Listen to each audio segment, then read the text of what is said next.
வாழ்வில் வார்த்தை ஊழியங்கள் வழங்கும் இன்றைக்கான இறை வார்த்தை. நம் இரட்சகர் இயேசு கிறிஸ்துவின் இணையற்ற நாமத்தில் வாழ்த்துக்கள்.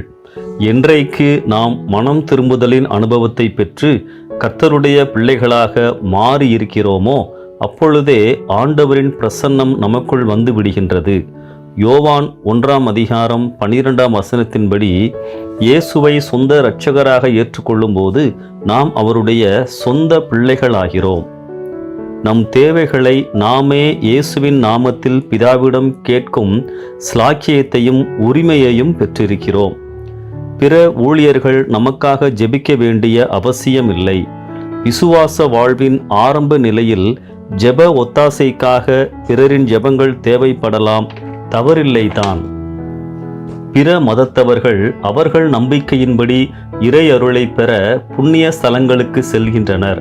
ஆனால் நமக்குள் ஆண்டவர் வாசம் பண்ணுகிறார் என்ற நம்பிக்கையில் வாழும் கிறிஸ்தவர்கள் எதற்காக ஜெப ஸ்தலங்களுக்கு செல்கிறார்கள்? பிரசங்கம் கேட்கச் சென்றால், பைபிள் ஸ்டடிக்கு சென்றால், வேத அறிவை வளர்த்து கொள்வதற்காக என்றால் தவறில்லை, நல்ல விஷயம். ஆனால் அநேக கிறிஸ்தவர்கள் ஊழியக்காரர்களிடம் ஜெபிப்பதற்காக செல்கிறார்கள். சிலர் ஒவ்வொரு மாதமும் தவறாமல் செல்கிறார்கள். இவர்களின் உண்மையான நோக்கம் ஊழியர் மூலமாக அற்புதங்கள், நன்மைகளை பெறுவதற்காகத்தான். ஆனால் இவர்களில் பெரும்பாலானவர்களின் வாழ்க்கையில் சுபாவங்களில் மாற்றங்களோ தெய்வீக சாயலோ இருப்பதில்லை.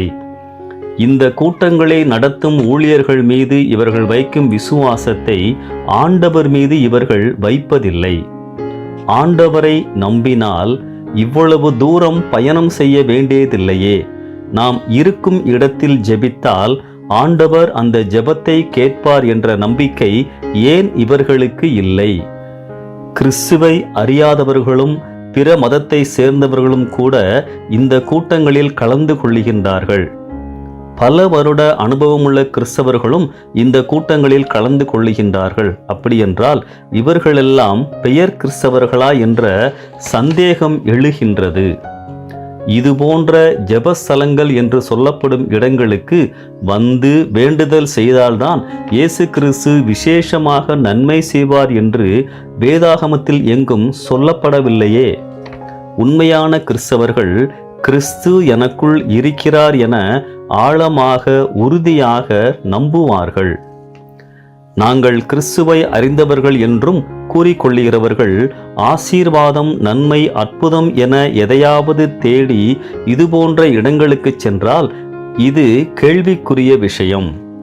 உண்மையான மனம் திரும்புதலின் மறுபிறப்பின் அனுபவத்தை பெற்ற தேவ பிள்ளைகள் தாங்கள் இருக்கும் இடத்திலேயே ஜெபித்து பெரிய நன்மைகளை பெற முடியும். ஆண்டவரும் நம்மிடத்தில் அதைத்தான் எதிர்பார்க்கின்றார். தெளிந்துணர்வோம். இந்த சிந்தனையோடு இந்த நாளை ஆரம்பிப்போம். கர்த்தர் நம்மை நடத்துவாராக. ஆமென்.